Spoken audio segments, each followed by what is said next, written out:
My fiancé told me. Prenups are insults. I'd leave if you mentioned that again. I declared, fair. Then I mentioned it again in court during the breakup settlement.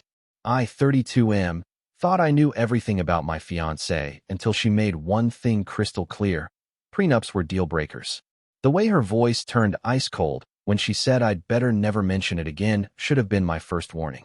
But I was too blinded by what I thought was love to see the red flags waving right in front of my face. We'd been together for 3 years, engaged for 8 months.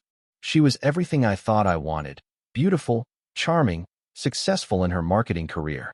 My friends envied me. My family adored her. She had this way of lighting up every room she entered, making everyone feel like they were the most important person in the world. I fell for it completely. The prenup conversation happened on a Tuesday evening in my downtown apartment. I'd been thinking about it for weeks, especially after my business partner mentioned how his divorce had nearly destroyed his construction company. I owned a small but profitable tech consulting firm that I'd built from nothing over the past 7 years. It wasn't Fortune 500 money, but it was mine, and it was growing. I brought it up casually while we were planning wedding details. I mentioned that maybe we should consider a prenup, just to protect both our assets. The transformation in her face was immediate and terrifying. Her smile vanished, replaced by something cold and calculating that I'd never seen before. She told me that prenups were insults to the institution of marriage, that they showed a lack of trust and commitment. She said if I ever brought it up again, she'd walk away and never look back. I backtracked immediately, telling her I was sorry, that I'd just been listening to too much advice from my business partner. She softened then, kissing my cheek and saying she understood I was just being cautious, but that real love meant trusting completely. I told her it was fair, that I wouldn't mention it again. But something had shifted. Over the next few weeks, I started noticing things I'd previously ignored. The way she always ordered the most expensive items when we went out, then conveniently forgot her wallet. How she'd casually mentioned that she expected to quit her job after we married because being a wife was a full-time job. The subtle comments about how successful men should take care of their women properly. I began paying closer attention to her spending habits. She lived in a luxury apartment that cost more than she made, drove a car with payments that should have been impossible on her salary, and had a shopping addiction that would make a Kardashian blush. When I gently asked about her finances, she laughed it off, saying she was just good at managing money and that I shouldn't worry about such mundane things. The first real crack appeared when I discovered she'd been using my credit card for her personal expenses. She'd taken it from my wallet one evening, claiming she needed to grab something from the store. That something turned out to be an $800 handbag and a spa day. When I confronted her, she acted like I was being petty, saying that couples shared everything and that I was being controlling. I started doing research. Real research. I hired a private investigator, not because I suspected cheating, but because I needed to know who I was really marrying. What I discovered made my blood run cold. She had over $60,000 in credit card debt spread across multiple cards. She'd been fired from her last 2 jobs for expense account fraud. Her current job was hanging by a thread because of similar issues. She'd been married before, something she'd never mentioned, and had walked away from that divorce with half of her ex-husband's assets, including his family home. The investigator found more. She'd been researching my business, my assets, my family's wealth. She'd even contacted my accountant, pretending to be planning a surprise for me, fishing for information about my finances. She wasn't just planning to marry me. She was planning to take everything I'd worked for. But the most damning evidence came from her own digital footprint. The investigator found social media messages between her and her friends, dating back to when we first started getting serious. She'd literally called me her retirement plan and joked about how easy it would be to take half of everything in a divorce. She'd researched divorce laws, asset division, and even consulted with a divorce attorney before we'd even gotten engaged. I felt sick. This woman I'd loved, who I'd planned to spend my life with, had been playing a long con from the beginning.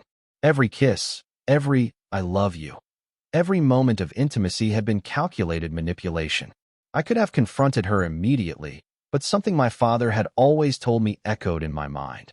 When someone shows you who they really are, believe them. She'd shown me exactly who she was when she threatened to leave over the prenup. Now I knew why. I decided to play her game, but better. I started documenting everything. Every expense she charged to my cards, every lie she told, every manipulation. I opened a separate bank account and began quietly moving my assets. I consulted with the best divorce attorney in the city, even though we weren't married yet. I wanted to understand exactly what I was dealing with. Meanwhile, I played the perfect fiancé. I told her I was sorry for bringing up the prenup, that I trusted her completely. I even suggested we accelerate the wedding timeline, claiming I couldn't wait to start our life together. She was thrilled, probably thinking her payday was coming sooner than expected. But I had other plans. Update 1. The wedding was scheduled for a Saturday in June. On the Thursday before, I made my move. I'd spent weeks setting up the perfect scenario. I'd arranged for the wedding venue to have a plumbing emergency that would require postponing the ceremony. I'd coordinated with my attorney to have all the legal documents ready. Most importantly, I'd gathered every piece of evidence about her real intentions and financial situation. That Thursday evening, I told her we needed to talk.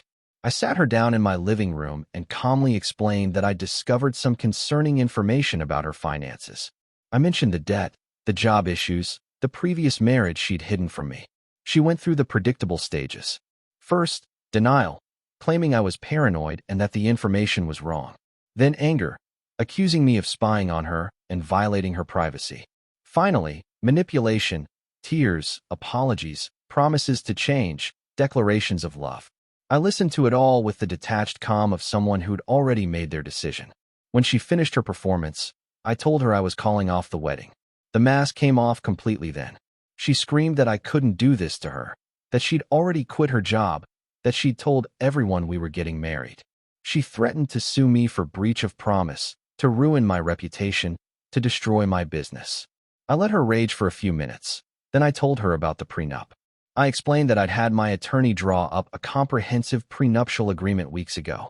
It protected all my premarital assets, limited any potential alimony, and included clauses about financial fraud and misrepresentation. I told her that if she wanted to continue with the wedding, she'd need to sign it. Her response was exactly what I expected. She told me I was insane if I thought she'd sign something like that she'd rather die than agree to a prenup. She reminded me of her ultimatum, that she'd leave if I ever mentioned a prenup again. I smiled and told her that was fair. Then I handed her the eviction notice. See, what she didn't know was that I'd been paying her rent for the past 6 months. She'd claimed her landlord had given her a deal on the luxury apartment, but the truth was that she couldn't afford it and had been facing eviction. I'd quietly taken over the lease payments, planning to surprise her after the wedding. Now, I was terminating that arrangement. She had 30 days to find a new place to live. Update 2. The next few weeks were a masterclass in watching someone's carefully constructed world collapse. She tried everything. She called my friends and family, claiming I'd had a mental breakdown and was acting irrationally. She showed up at my office, making scenes that forced me to have security escort her out. She even tried to access my bank accounts, apparently believing that our engagement gave her some kind of legal right to my money. But I prepared for all of this. I'd already spoken to my family and close friends, explaining the situation and showing them the evidence I'd gathered. My business partner helped me implement additional security measures at the office. My attorney sent her a cease and desist letter, warning her that any further harassment would result in legal action. The real satisfaction came when she tried to make good on her threats to ruin my reputation. She posted on social media about what a terrible person I was, how I'd led her on and then abandoned her.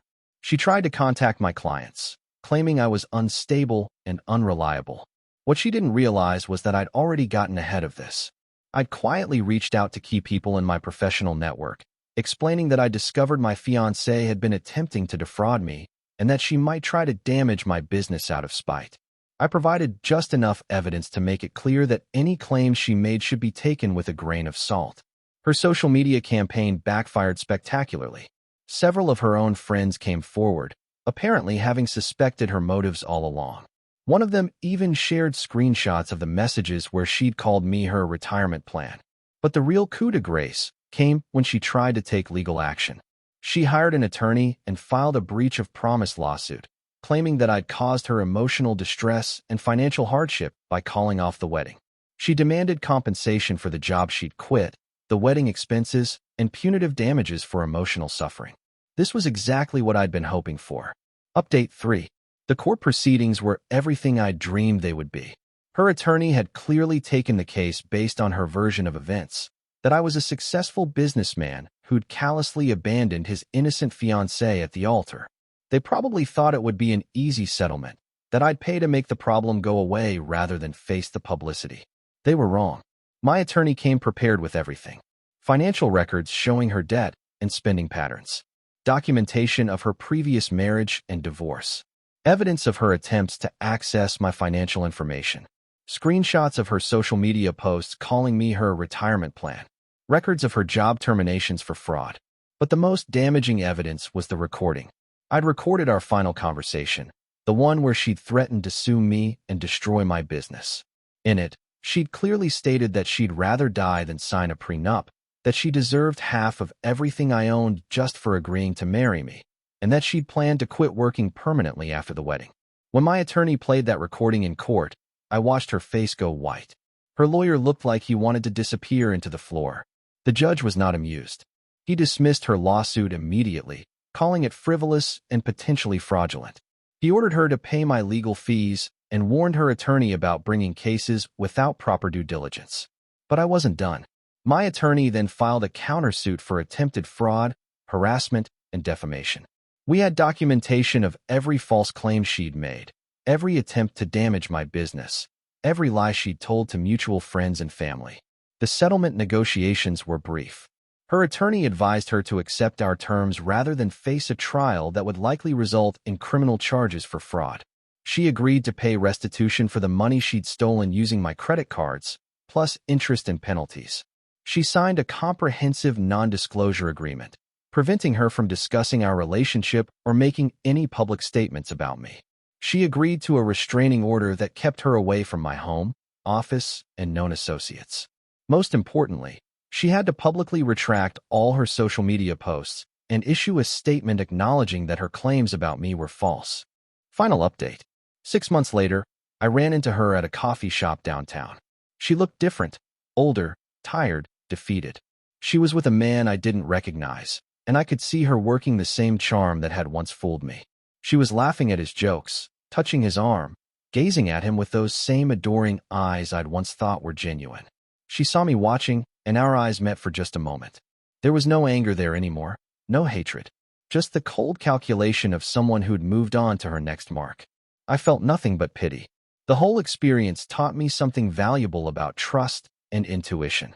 When someone shows you who they are through their actions and reactions, believe them the first time.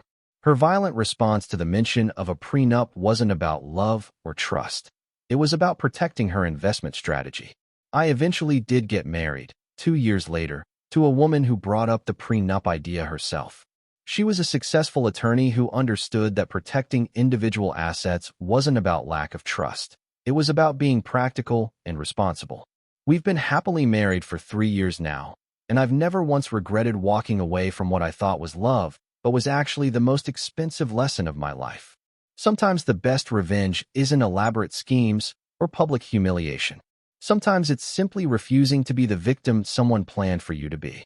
I mentioned that prenup again, all right, in court, with lawyers present, while she watched her entire con fall apart.